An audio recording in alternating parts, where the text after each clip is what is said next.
Hello everyone, कैसे हैं आप सभी लोग। जय माता दी दोस्तों।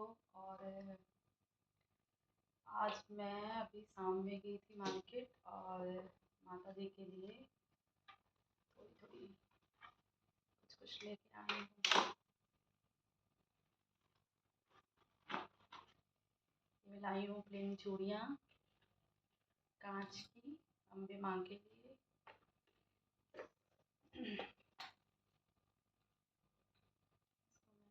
चढ़ा देती हूँ। जय माँ।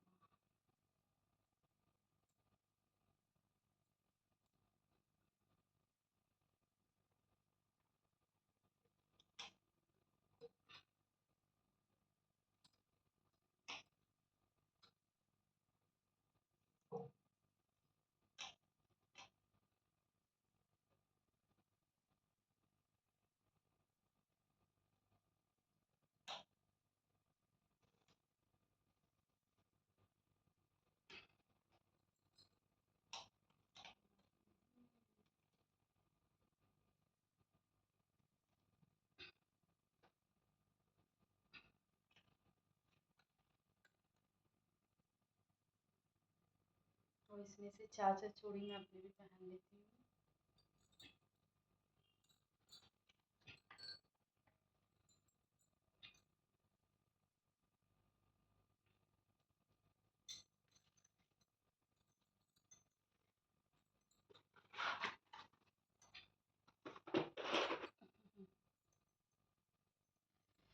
और ये माता माता रानी के लिए ले आई हूँ बिंदी, वही चढ़ा देती हूँ।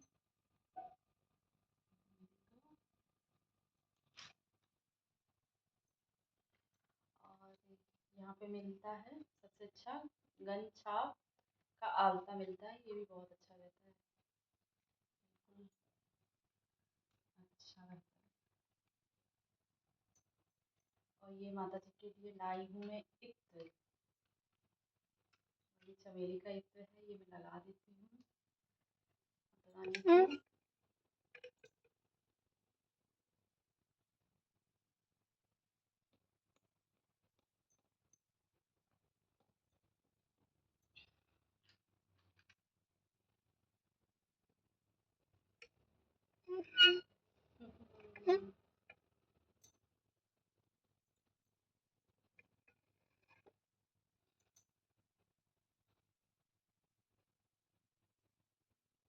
माता रानी मेरी महकेंगी।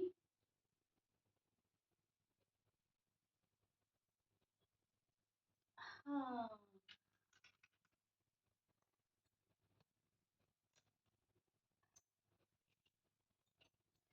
और ये मैं अम्बे माँ के लिए लाई हूँ आलता नेल पॉलिश। जय।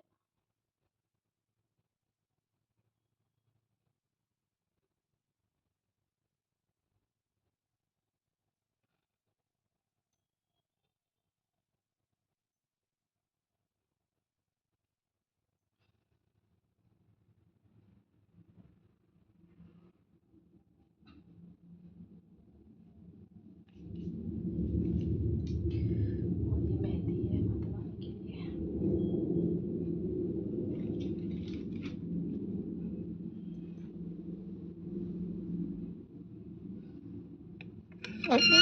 दोस्तों बहुत दिन से सोच रही थी लाने के लिए, लेकिन ला नहीं पा रही थी। आज मैं फाइनली लेके आ गई हूँ।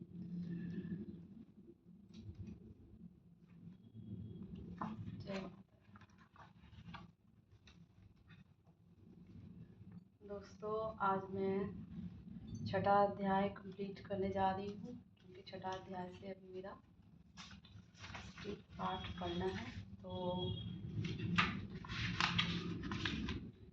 वीडियो जब तक चलेगी चलेगी, ऑटोमेटिक अभी वीडियो मेरी बंद हो जा रही है, तो आप लोग समझ जाना कि फुल हो गया है। कंटिन्यू करते हैं।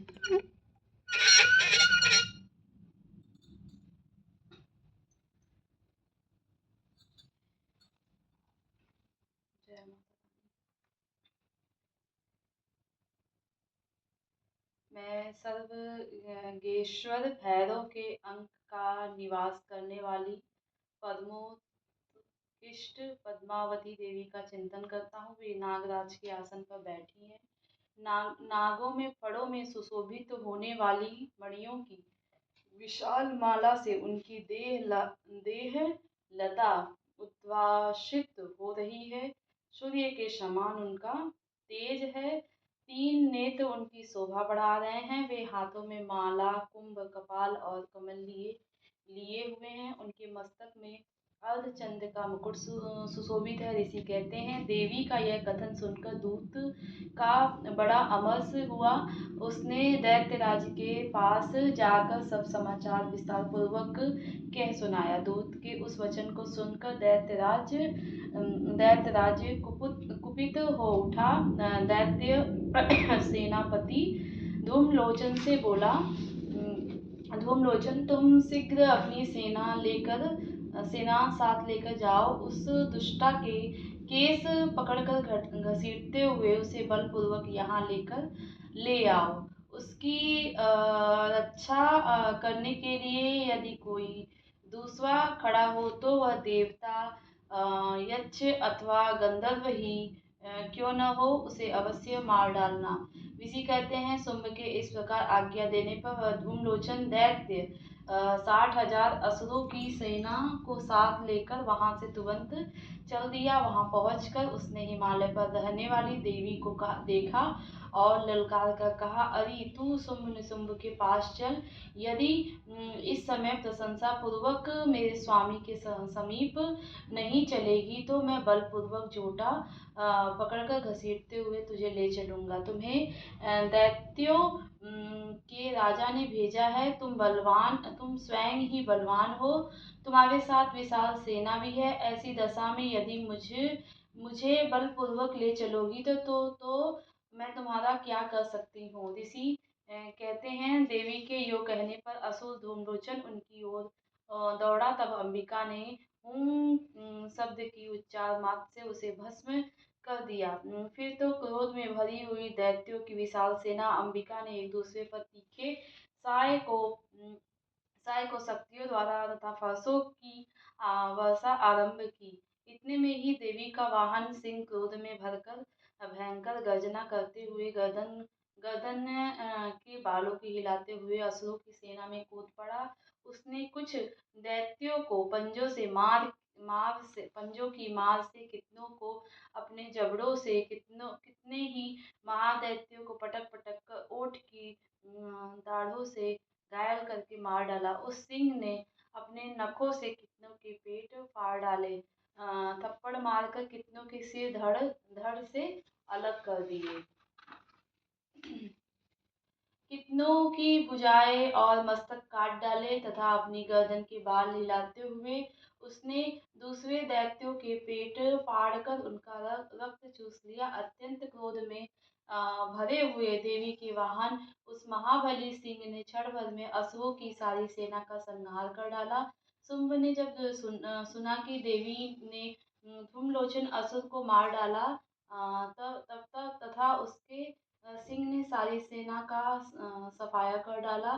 तब उस दैत्यराज को बड़ा क्रोध हुआ। उसका ओठ कांपने लगा। उसने चंडमुंड नामक 2 महादैत्यों को आज्ञा दी, हे चंड और हे मुंड, तुम लोग बहुत बड़ी सेना लेकर वहां जाओ। उस देवी के झोटे पकड़कर अथवा उसे बांध कर शीघ्र ले आओ। यदि इस प्रकार उसको लाने में संदेह हो तो युद्ध में सब प्रकार के अस्त्र शस्त्र तथा समस्त आसुरी सेना का प्रयोग करके उसकी हत्या कर डालना। उस दुष्टा की हत्या होने तथा सिंह के मारे जाने पर उस अंबिका को बांधकर साथ ही शीघ्र ही लौट आना। इस प्रकार श्री मार्कंडेय पुराण में सर्वाधिक मनवंतर की कथा के अंतर्गत देवी महात्म्य धूमलोचन वध नामक 6वां अध्याय पूरा हुआ। जय माता दी। 7वां अध्याय। मैं मातंगी देवी का ध्यान करता हूँ। वे रत्नमय सिंहासन पर बैठकर पढ़ते हुए तोते का मधुर शब्द सुन वही उनके शरीर का वर्ण श्याम है। वे अपना एक पैर कमल पर रखे हुए हैं, मस्तक पर अर्धचंद्र धारण करती हैं तथा कहार पुष्पों की माला धारण किए वीणा बजाती हैं। उनके अंग में कसी हुई चोली शोभा पा रही है। वे लाल रंग की साड़ी पहने हाथ में शंख में पात्र लिए हुए हैं। उनके बदन पर मधु का हल्का हल्का प्रभाव जान जान पड़ता है और ललाट में बिंदी शोभा दे रही है। ऋषि कहते हैं, तदंतर शुंभ की आज्ञा पाकर वे चंड मुंड आदि दैत्य चतुरांगणी सेना के साथ असुर अस्त्र शस्त्रों से सुशोभित हो चल दिए। फिर गिरिराज हिमालय के सुवर्ण में ऊंचे शिखर पर पहुंचकर उन्होंने सिंह पर बैठी देवी को देखा। वे मंद मंद मुस्कुरा रही थी। उन्हें देखकर दैत्य लोग तत्परता से पकड़ने का उद्योग करने लगे। किसी ने धनुष तान लिया, किसी ने तलवार संभाली। कुछ लोग देवी के पास खड़े हो गए। तब अंबिका ने उन शत्रुओं के प्रति बड़ा क्रोध किया। उस समय क्रोध के कारण उनका मुख काला पड़ गया, ललाट में भौहें टेढ़ी हो गई। वहां से तुरंत विकराल मुखी काली प्रकट हुई, जो तलवार और पास लिए हुए थी। वे विचित्र खटवांग धारण किए हुए चिते के चर्म की साड़ी पहने नर मुंडों की माला से सुशोभित थे। उनके शरीर का मांस सूख गया था, केवल हड्डियों का ढांचा था जिससे वे अत्यंत भयंकर जान पड़ती थी। उनका मुख बहुत विशाल था, जीभ लपक ल लपलपाने के कारण वे और भी डरावनी प्रतीत हो रही थी। उनकी आंखें भीतर को धसी हुई और कुछ लाल थी। वे अपनी भयंकर गर्जना से संपूर्ण दिशाओं को गुंजा रही थी। बड़े बड़े दैत्यों के वध करती हुई वे कालिका देवी बड़े वेग से दैत्यों की उस सेना पर टूट पड़ी और उन सबको भ्रमण करने लगी। वे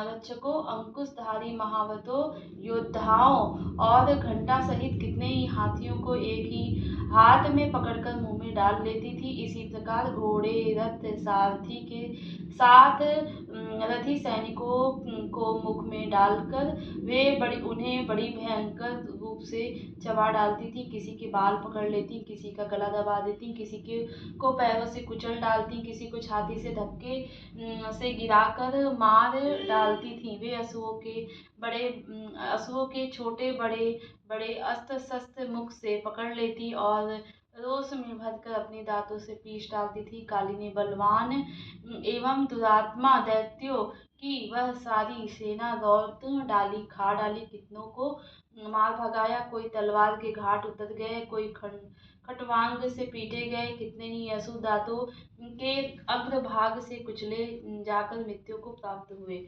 इस प्रकार देवी ने असुरों की उस सारी सेना को क्षण भर में मार गिराया। यह देख चंड उन अत्यंत भयानक काली देवी की ओर दौड़ा तथा महादैत्य मुंड ने भी अत्यंत भयंकर बाणों की वर्षा से हजारों बाण चलाए। वे चक्रों से उन भयंकर नेत्रों वाली देवी को आच्छादित कर दिया। वे अनेकों चक्र देवी के मुख में समाते हुए ऐसे जान पड़े मानो सूर्य के बहुतेरे मुंडन बालकों के उदर में प्रवेश कर रहे हैं। तब भयंकर गर्जना करने वाली काली ने अत्यंत रोष में भरकर विकट अट्टहास किया। उस समय उनके विकराल वदन के भीतर कठिनता से देखे जा सकने वाली दांतों के प्रभाव से वे अत्यंत उज्ज्वल दिखाई देती थी। देवी ने बहुत बड़ी तलवार से हाथ में का उच्चारण करते हुए चंड पर दावा किया था। उसके केस पकड़कर उसके तलवार से उसका मस्तक काट डाला। चंड को मारा गया देखकर मुंड भी देवी की ओर दौड़ा। तब देवी ने रोष में भरकर उससे भी तलवार से घायल करके धरती पर सुला दिया। पराक्रमी चंड और मुंड को मारा गया देख मरने से बची हुई बाकी सेना भय से व्याकुल हो चारों ओर भाग गई। तदंतर काली ने चंड और मुंड का मस्तक हाथ में ले चंडिके के पास जाकर प्रचंड अट्टहास करते हुए कहें, देवी मैं चंड और मुंड नामक इन दो महापशुओं को तुम्हारे भेंट दिया है। अब युद्ध में तुम शुंभ निशुंभ स्वयं ही वध करना। वहां लाए हुए उन चंड मुंड नामक महादैत्यों को देखकर कल्याणमयी चंडिके ने काली से मधुर वाणी में कहा, देवी तुम चंड मुंड को लेकर मेरे पास आई हो, इसलिए संसार में चामुंडा देवी के नाम से तुम्हारी ख्याति होगी। इस प्रकार श्री मार्कंडेय पुराण में सर्वाधिक मनवंतर मनवंतर कथा के अंतर्गत देवी महात्म्य चंड मुंड वध नामक 7वां अध्याय पूरा।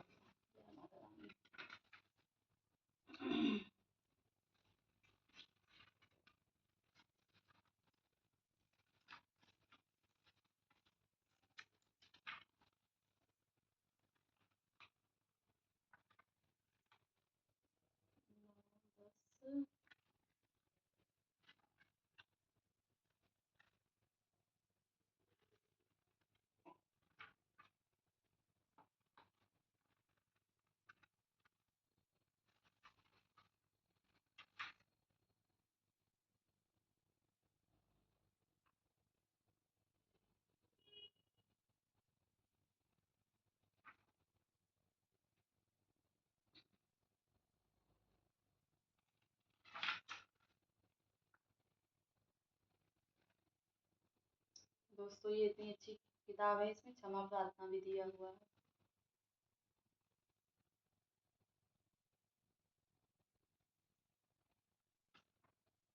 श्री दुर्गा मानस पूजा। जय माता रानी, जय माता।